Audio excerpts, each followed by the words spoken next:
Upat ka giila nga mga drug pusher na dakpan sa duha ka managlahi nga bypass operation sa kapulisan kagahapon sa hapon o kagabi. Ray Pasaporte, Sugin Limi.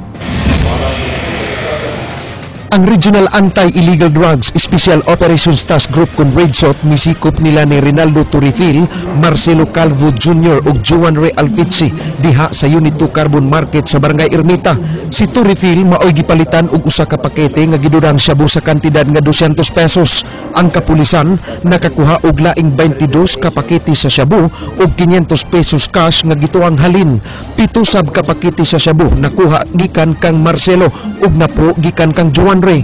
Nakuha sab sa kapulisan ang mga tisyo nga may sulod ng daan nga tinfoil nga mga gamit alang sa pagsuyop sa shabu.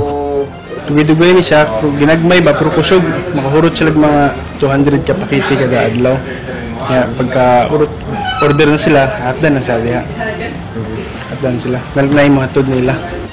Samtang ang City Anti-Illegal Drugs Special Operations Task Group kung kaidsot sa Cebu City Police Office, midakop kang Marson Suelto, 26 anyos, nasikop kini diha sa Pungtod, Alaska, Mambaling, pasado alas 6 kagabi human mitunol ang suspect sa usa ka pakete nga gipalit sa pusher buyer sa kantidad nga 200 pesos. Nakuha sud sa balay sa dinakpan ang laing 121 ka pakete sa gidurang shabu nga gisulod og bawnanan og 2,200 cash nga gituang halin sa pagpamaligya og drogas. Concern siya siguro mga more or less mga buha nga tustulo ka bolto siguro ang adlaw. Ang upat ka dinakpan pulos ni himakak sa ilang kalambigitan sa pagpamaligya og shabu. Ano mo dito ka naglinggo nitapan ako nag-historial ko ato matoy lang kuyo gumin nila. Gamit yun ta ba nang para rininda mo tawag gulay kagabi sa Laridel. Then kadto ra po ng timingan ra po sarap po sa himana kung sarap yung biyahe kuan gulay. Lingkod mo kung lingkod dito sir, hindi ko pa na-comment yung di ba na sir eh. Tapos rin kami lingkod sir. Hindi ko ba ulit yan eh sir? Kaya kung igor mo likuan dito. Nipulo ra sa maguwang bakit hindi patawag na ako. Kasong paghupot ug pagpamaligya ginadiling drogas ang ipasaka sa kapulisan batok sa upat ka dinakpan. Ray Pasaporte, News 5. Ang pagdugang sa CCTV cameras sa syudad mo'y usa sa mga nakitang solusyon ni Cebu City Mayor Michael Rama sa pagpahugot sa seguridad sa dakbayan sa Sugbo nunot na sa nagsunod-sunod nga pagpamumba sa Mindanao. Apan matod ni Rama, di naunta ang ngayang magpaabot pa og dugong hitabo ang kapulisan una sila maninuod sa ilang trabaho. Giawhag sa mayor ang kapulisan nga himuong consistent ang ilang pagbantay sa mga pampublikong lugar. Lakip nini ang pag-inspeksyon sa mga entry o exit points sa Sugbo sama sa nga pantalan o terminal. If you attend the small crime and even go higher to the big crime, then there'll be no more crime.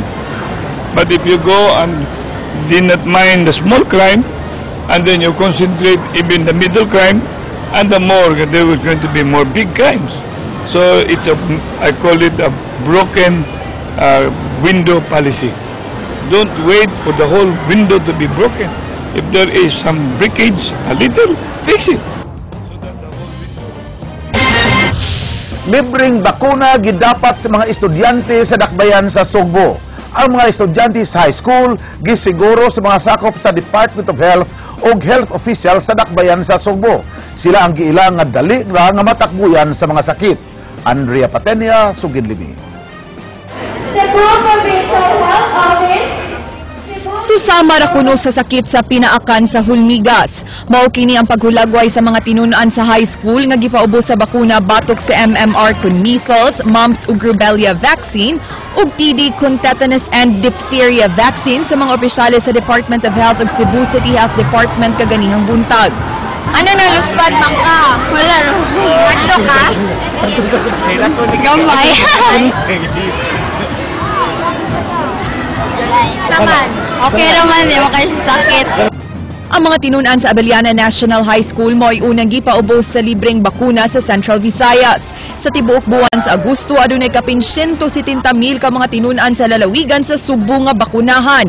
Kapin 50,000 sa syudad sa Sugbo, dulaan sa 19,000 sa dakbayan sa Mandaue, ug kapin 26,000 sa syudad sa Lapu-Lapu. Sa kinatibuk ang Central Visayas, gibana-ba ng 340,000 ka mga tinunan ang buot bakunahan sa DOH. Matud pa, mao kini ang labing maayong solusyon sa pagdikay nga magka-epidemic sa mga makatakod ug makamatay nga sakit. Ang high school students nasakop sa age group na labing daling mataptan niini.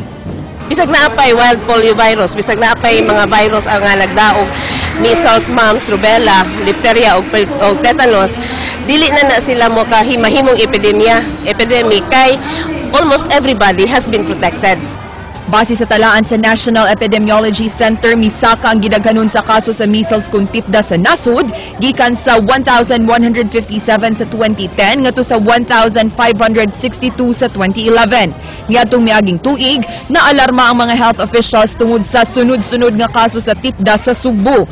Dulan sa 60 ka reported cases sa lungsod sa Tuburan ug kapin 30 ang gikatahong kaso sa lungsod sa Minglanilla.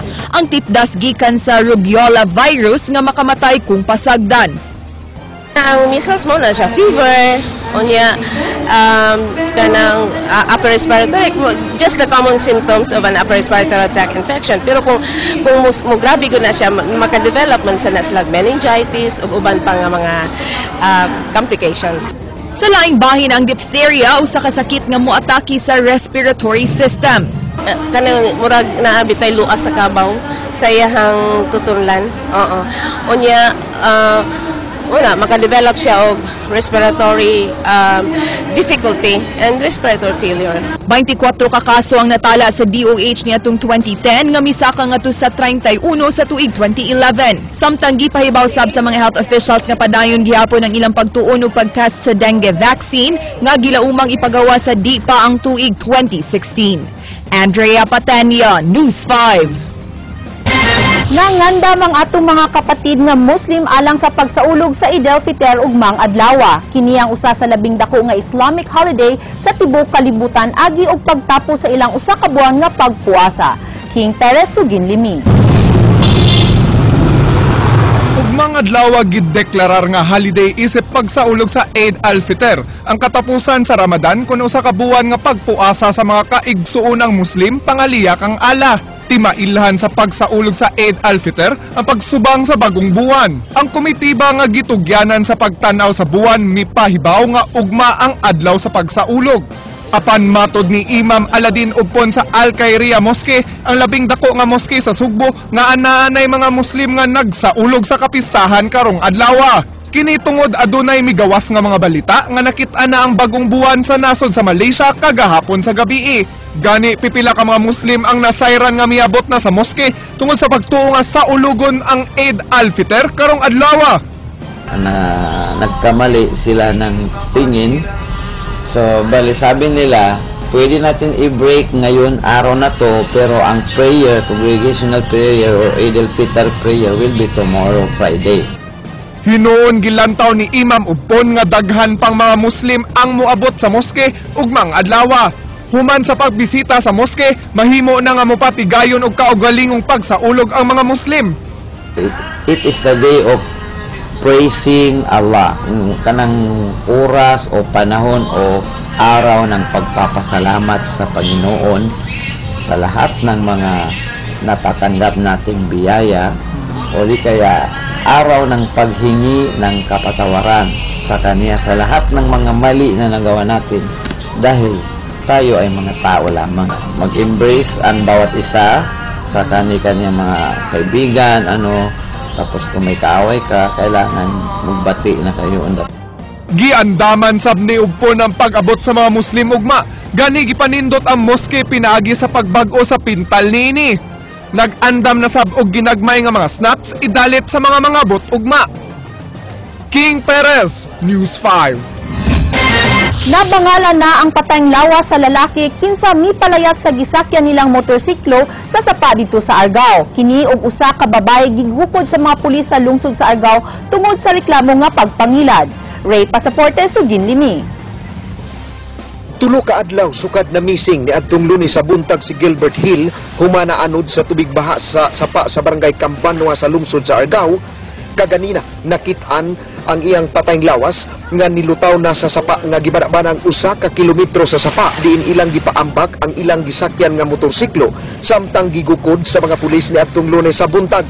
Unang nakit-an og patay na ang iyang kapuyo nga si Sinaida Cabriana nga taga Lagtang, Talisay City. Nangaoy ni siya diya sa sapa iyang nakita na kon nakapalimaw mo gud lang bawo iyang giduol mo din nakita niya nga natabunan sa mga sabot.